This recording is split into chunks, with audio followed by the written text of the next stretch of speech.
बहुत गुरूर है दरिया को अपने होने पर, बहुत गुरूर है दरिया को अपने होने पर, जो मेरे प्यास से उलझे तो धज्जियां उड़ जाए।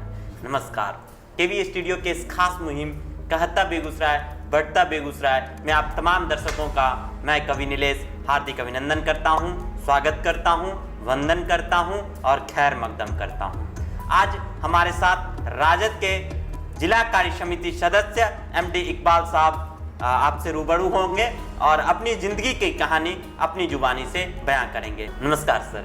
जी नमस्कार। सबसे पहले मेरे तरफ और मैं राष्ट्रीय जनता दल बेगूसराय की ओर से आपके इस केवी स्टूडियो के तमाम टीम और ख़ास करके डॉक्टर रोशन साहब को तहे दिल से धन्यवाद देना चाहता हूं, क्योंकि हमारे ज़िला में इस तरह की मुहिम हमारे ज़िला के तमाम जो भी पॉलिटिकल हैं गैर पॉलिटिकल हैं सभी लोगों को एक अपनी जो किए दिनचर्या पे अपने सामाजिक कार्य में संलिप्त लोगों के लिए एक पहचान के तौर पे परिचय देने के लिए इस तरह की एक स्टूडियो आयोजन किया है। इनके लिए मैं अपने राजद परिवार की ओर से डॉक्टर रोशन सर और आप तमाम टीम को धन्यवाद देना चाहता हूं। बहुत बहुत आभार सर। इकबाल साहब, हम सबसे पहले जानेंगे कि आपने राजनीति कब से शुरुआत करी है? राजनीति व्यक्तिगत हमारे कहेंगे, मेरे बारे में पूछेंगे तो मैं 2001 से छात्र राजनीति AISF से जुड़ा था, जो CPI के एक अंग हैं, जो CPI के समर्थन में AISF रहते हैं। 2001 में हम अभिनव कुमार अकेला के नेतृत्व में, जो अभी भी हमारे बड़े भाई CPI से ही हैं, AIYF के से जुड़े हुए हैं, साथी हैं, हम उनके नेतृत्व में छात्र राजनीति से अपना राजनीति कदम रखा था। लेकिन राजनीति के बारे में पूछेंगे तो हमारी पहचान या कहिए हमारा बैकग्राउंड जो है, हम एक सुदूर देहात कुसमहोद पंचायत से पढ़ते हैं, जो बेगूसराय विधानसभा और बेगूसराय प्रखंड के अंतर्गत आती है। हमारा फैमिली बैकग्राउंड ही राजनीति पॉलिटिक्स से रहा है। हम किसान फैमिली से बिलोंग करते हैं। मेरे दादा कांग्रेस विचारधारा के थे, वो 20 साल मुखिया कंटिन्यू रहे। उसके बाद हमारे ही परिवार के एक और सदस्य, वो भी हमारे दादा ही हैं, 5 वर्षीय मुखिया कार्यकाल उन्होंने रहा। उससे पहले लगभग 20 साल तक पैक्स अध्यक्ष के रूप में रहे और अभी भी हैं, जिनका नाम मोहम्मद उस्मान साहब है। उन्होंने, मुझे गर्व ये है कि इस बेगूसराय सदर विधानसभा से हमारे परिवार के द्वारा रिप्रेजेंट किया गया विधायक उम्मीदवार के रूप में कम्युनिस्ट पार्टी के उम्मीदवार थे 2010 के चुनाव में। तो हमारा एक छोटा सा परिचय है। हम छात्र राजनीति से लेकर कम्युनिस्ट पार्टी तक की राजनीति में एक सक्रिय भूमिका में रहे हैं। चुनाव के बाद 2010 में मेरा कुछ वैचारिक मनभेद रहा हो, जिसके कारण मैंने राष्ट्रीय जनता दल ज्वाइन किया। मुझे लगा कि यह राष्ट्रीय जनता दल एक अच्छा प्लेटफॉर्म है और आज तक मैं राष्ट्रीय जनता दल में हूँ। मेरा यही छोटा एक परिचय है। सर, लगभग 20 साल का राजनीतिक करियर आपका रहा, तो कहीं ना कहीं आप परिपक्व हो गए होंगे। तो 2020 के चुनाव में किसकी सरकार देख रहे हैं? 2020 के चुनाव में हम और आप या हमारे पूरे प्रदेशवासी इस चीज़ से पूर्ण रूपेण अवगत हैं कि हमारे प्रदेश के अंदर भले ही राष्ट्रीय जनता दल अभी प्रतिपक्ष के नेता के रूप में हों, लेकिन मैं ये दावे के साथ कहता हूं कि हमारे प्रदेश में राष्ट्रीय जनता दल सबसे बड़ी पार्टी के रूप में है। और ये दुर्भाग्य कहिए, हमारे उस वक्त गठबंधन के अंग थे जदयू, जो अभी माननीय मुख्यमंत्री नीतीश कुमार जी हैं, जिनका एक उपनाम है पलटू चाचा। उनके ऊपर भरोसा करके जनता ने मत दिया था और इस महागठबंधन के नाते जिन्होंने 5 वर्षीय कार्यकाल को नहीं पूर्ण करके उन्होंने गठबंधन तोड़ के आज NDA गठबंधन में है। सर, अगर बात करें तो आप युवा भी हैं जी, तो एक युवा के लिए 2020 का क्या क्या मुद्दा होना चाहिए? एक युवा के लिए देखिए, हमारे प्रदेश या देश स्तर पर हमारे पढ़े लिखे युवा जितनी संख्या में पढ़ लिख के रोज़ मतलब हर आए दिन हर साल हर वर्ष पास आउट हो रहे हैं, उनकी रोज़गार में इतनी शिथिलता है, इतनी कमी है कि एक छोटा सा वैकेंसी नाम मात्र का भी निकलता है, लाखों में संख्या वहाँ मतलब फॉर्म फिलअप के लिए, रोज़गार के लिए भीड़ उभरती है। तो हमारा मुख्य मुद्दा, मुख्य एजेंडा ये स्पष्ट है कि युवाओं के लिए रोज़गार सबसे अहम मुद्दा है। जो रोज़गार ये हमारे डबल इंजन की सरकार हो या केंद्र सरकार जो फुलफिल नहीं कर पा रही है।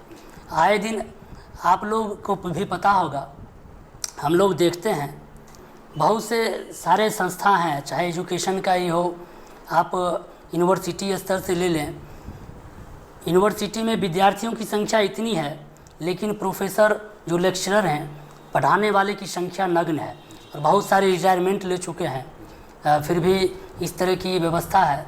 तो रोज़गार हमारे मैनिफेस्टो में हमारा मुख्य मुद्दा रोज़गार है और शिक्षा को सुदृढ़ किस तरह से किया जाना चाहिए उस पे मुख्य हमारा बिंदु है, मुख्य फोकस रहेगा हमारे राष्ट्रीय जनता दल की ओर से। सर, आपने कहा कि रोज़गार नहीं है, चाहे कह लें तो मजदूर पलायन कर रहे हैं, छात्र पलायन कर रहे हैं, तो इसको रोकने के लिए सबसे सार्थक कदम क्या होगा? इसको रोकने के लिए सबसे सार्थक कदम, सबसे पहले तो हम ये दिल और दावे से कह सकते हैं कि जो भी सत्ता में, जो भी कुर्सी पर हैं, जिस सरकार की नीयत और नियति साफ रहे, तो ये मजदूर पलायन हमारे प्रदेश से जितने लाखों की संख्या में दूसरे प्रदेश स्थानांतरण करते हैं, इसको रोकने के लिए हमारे प्रदेश में बृहद पैमाने पे उद्योग, इंफ्रास्ट्रक्चर और इस तरह की जब तक उद्योग धंधों का स्थापना नहीं करवाएंगे, इस पे जोर शोर नहीं दिया जाएगा, तब तक नहीं इस पे काबू किया जा सकता है। इस 15 वर्षीय कार्यकाल में विकास का ढिंढोरा पीटने वाले हमारे ये नीतीश सरकार में सब लोगों को पता है, इस लॉकडाउन में मज़दूरों का क्या हाल हुआ। मज़दूर पैदल 1100 किलोमीटर चल के आए, कई मज़दूर रास्ते में मर गए, उसके बाद भी विकास की ढिंढोरा पीटते हैं। कैसा विकास है, इससे अंदाज़ा लगाया जा सकता है।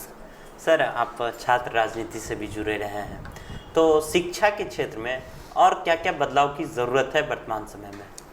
देखिए, शिक्षा के क्षेत्र में बदलाव की बात करेंगे तो हम सबसे पहले यही बताएंगे कि जब तक शिक्षा का निजीकरण के खिलाफ एक स्वर में आवाज़ बुलंद नहीं होगा, तब तक शिक्षा का मजबूती से सुधार नहीं हो सकती है। इसलिए क्योंकि हमारे प्रदेश ही नहीं, हमारे देश स्तर पे मध्य वर्गीय फैमिली की संख्या बहुत ज़्यादा है, जिसका बजट शिक्षा देने में सब लोगों के पास इसकी व्यवस्था नहीं है, असमर्थ है।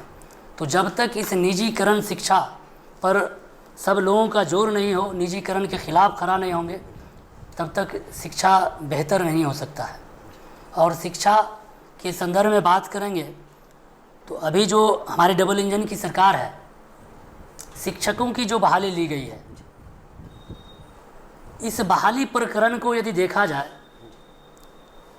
हम पॉलिटिक्स से हट के भी बात कर रहे हैं, इस प्रकरण को यदि देखा जाए, इस 15 वर्षीय शासनकाल में जितने भी शिक्षक हैं, उनको शिक्षक का दर्जा कैसे हम मान लें कि शिक्षक हैं वो? उनको शिक्षक का दर्जा तो पूर्ण रूपेण वो दिला नहीं पा रहे हैं। और उस तमाम शिक्षकों को ये स्थिति कर दिया गया है कि एक कॉन्ट्रैक्ट बेसिस पे जिस तरह से प्राइवेट कंपनी में किसी को रोज़गार मुहैया करवाते हैं अपना भरण पोषण के लिए, वही व्यवस्था शिक्षकों के साथ है। तो हमारा शिक्षा व्यवस्था कैसे दुरुस्त होगा? नंबर 1। और जो भी इसमें भी बहाल किए गए हैं शिक्षकों को, हम किसी के विरोध नहीं है। खिचड़ी प्रकरण, सब कुछ सिस्टमेटिक होना चाहिए, लेकिन यहाँ है क्या, खिचड़ी का हिसाब किताब बनाते बनाते शिक्षक व्यस्तता इतनी हो जाती है कि बच्चों को क्या शिक्षा देंगे।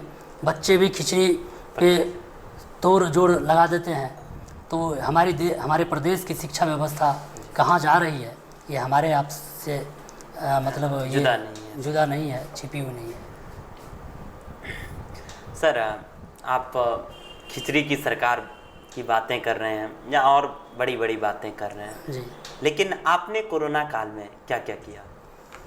देखिए, कोरोना काल में अगर आप व्यक्तिगत हमारे दल के प्रति बात करेंगे तो ये बात सत्य है कि इस प्रदेश में बिहार सरकार के विपक्ष की भूमिका में यदि हम हैं, पूरे देश में दावे के साथ कहेंगे मुख्य विपक्ष की भूमिका में हम लोग, सड़क से लेकर सदन तक हमारी ही आवाज़ बुलंद है।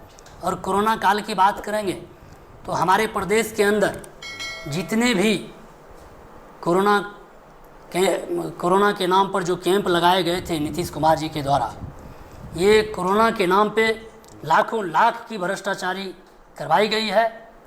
और इस कोरोना काल में जितने भी कैंप थे, केवल और केवल राष्ट्रीय जनता दल के कार्यकर्ता हर सेंटर पे जाके हर मजदूर वर्ग के लोगों को, हर कोरोना से जो पीड़ित लोग थे उनसे मिल के उनको सांत्वना देने का काम किया। और भरण पोषण खाना जहाँ तक जुटा बना सबको दिया गया है। इसमें हम अपनी मुँह मियाँ मिट्ठू की बात नहीं कर रहे हैं, ये हमारी सच्चाई है, सारे लोग भी जान रहे हैं। सर, आने वाले भविष्य में आप अपना राजनीतिक करियर कैसे देख रहे हैं? आने वाले भविष्य में देखिए, भविष्य आदमी अपना एक ड्रीम भले रखता हो, लेकिन भविष्य तो तय करेगा समय के अनुसार। जब हम राजनीति में हैं तो कोई भी पॉलिटिकल फुल्ली करते हैं तो उनका रहता है कि हमको मौका मिले जो हम समाज के लिए कुछ करें, समाज में अपनी पहचान काम के बदौलत दें। तो व्यक्तिगत मेरे से कहेंगे तो मैं आप लोगों का अगर आशीर्वाद रहा तो प्रतिनिधित्व के तौर पे ज़रूर हम आप लोगों के बीच आएंगे और हमारे परिवार से रिप्रेजेंट भी कर चुके हैं। भले रिजल्ट जो भी हो, रिजल्ट तो जब पहलवान मैदान में उतरते हैं हार या जीत का होता है, तो भले हार हुई हो लेकिन रिप्रेजेंट किया है और मैं भी रिप्रेजेंट करूंगा, आप लोगों का आशीर्वाद रहेगा। सर, हम इसके लिए आपको शुभकामनाएं भी देते हैं। और आपको केवी स्टूडियो आके कैसा लगा? केवी स्टूडियो आके बहुत बेहतर लगा, बहुत अच्छा लगा कि हमारे ज़िले में एक अलग पहचान रखने के लिए, पहचान दिलाने के लिए, और जो हमारे समाज के अंतिम पायदान के लोग हैं उनकी आवाज़ को आवाम के बीच में लाने के लिए इस तरह का आयोजन किया है।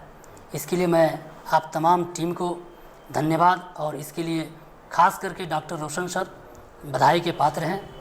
इन्हीं शब्द मेरा कहना है, आप लोगों से कुछ भी कहेंगे तो इसके लिए कम ही है। ठीक, आप केवी स्टूडियो में आए सर, इसके लिए बहुत बहुत धन्यवाद आपका। बहुत बहुत आपका भी धन्यवाद, जो आपने इस तरह के प्रोग्राम का आयोजन किया है, इसके लिए बहुत बहुत धन्यवाद। राष्ट्रीय जनता दल परिवार की ओर से आप तमाम टीम को बहुत बहुत धन्यवाद।